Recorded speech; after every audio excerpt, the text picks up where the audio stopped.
Située dans le quartier Bentouraya, sous-préfecture de Manéa, préfecture de Koya, la nouvelle unité de conditionnement, la fruitière de Guinée, se veut être le fleuron dans le domaine des exportations des fruits en Guinée. Pour cette première phase, elle évolue dans l'export de la mangue par avion. Pour cela, une vingtaine de dames est recrutée pour gagner ce pari.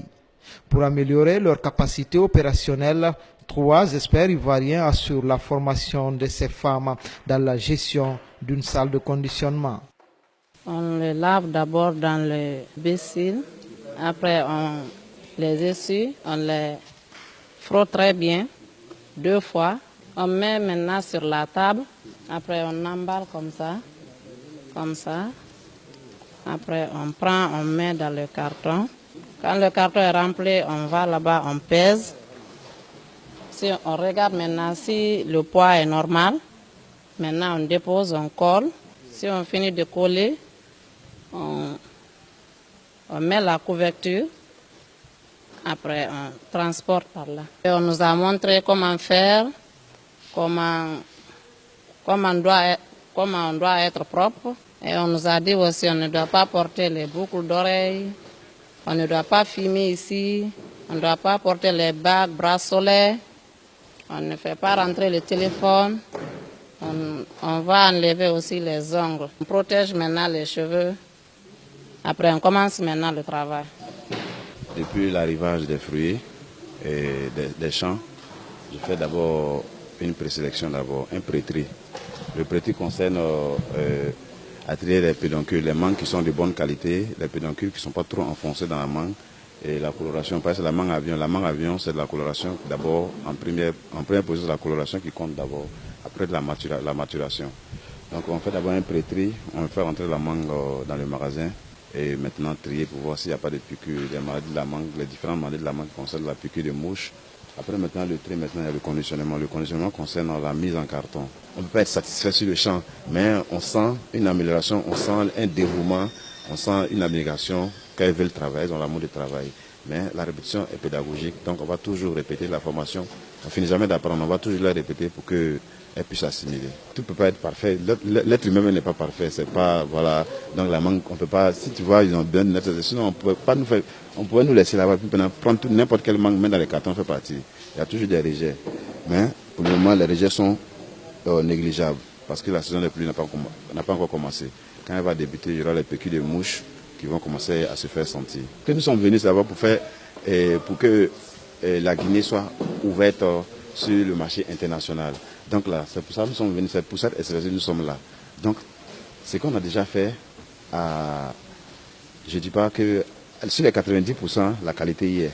Parce que le service phyto, il est venu, bon, il a fait son expertise aussi, lui aussi, il a fait sa vérification, bon, il m'a félicité. Il a félicité toute l'équipe, moi et mon équipe. J'ai été félicité, donc je me dis que non, j'ai mis du sien, j'ai mis de la rigueur et je souhaite que bon, la finition soit parfaite. Pour cette première opération, le conditionnement se fait de façon manuelle. Une opération supervisée par un inspecteur phytosanitaire. Le tout pour contrôler la qualité des mangues destinées à l'exportation. Aujourd'hui, il y a eu pas mal de problèmes, tenant compte des interceptions qui ont été faites en destination de l'Union européenne. Et il a bien fallu que la protection des végétaux s'implique, se mette à la tâche, puisque cela est de notre ressort. C'est pourquoi je suis aujourd'hui ici, pour juste superviser le travail qui est en train d'être effectué. Aujourd'hui, je peux me réjouir de ce travail qu'ils sont en train de faire, ce que j'ai déjà trouvé ici, en place. Et par le passé, ce n'était pas comme ça, je le disais tantôt. Et je vois qu'il y a une nette amélioration. Il faudrait un peu de vigilance pour qu'on puisse aller encore plus loin que ça. Pour cette première expérience, une équipe jeune et dynamique travaille d'arrache-pied pour respecter les engagements pris par le partenaire français VB International. 36 tonnes sont prévues, dont 6 tonnes par semaine, et la variété Kent est vivement sollicitée. Vous savez, il y a un grand potentiel de mangue en Guinée. Donc le fait simplement de pouvoir trouver un créneau qui permette à des opérateurs de pouvoir mettre en valeur ce potentiel est une chose très importante. Et imaginez-vous que les résultats sont assez appréciables parce que pour cette première opération, nous avions prévu d'exporter 5 palettes chaque 2 jours et par expédition, nous sommes arrivés quand même à 3 palettes que nous exportons aujourd'hui. Donc cela est un résultat assez appréciable. Et en plus, nous arrivons à faire travailler un certain nombre de personnes, dont des femmes. L'entreprise a recruté 25 femmes qui travaillent et 2 hommes qui travaillent dans la station de conditionnement.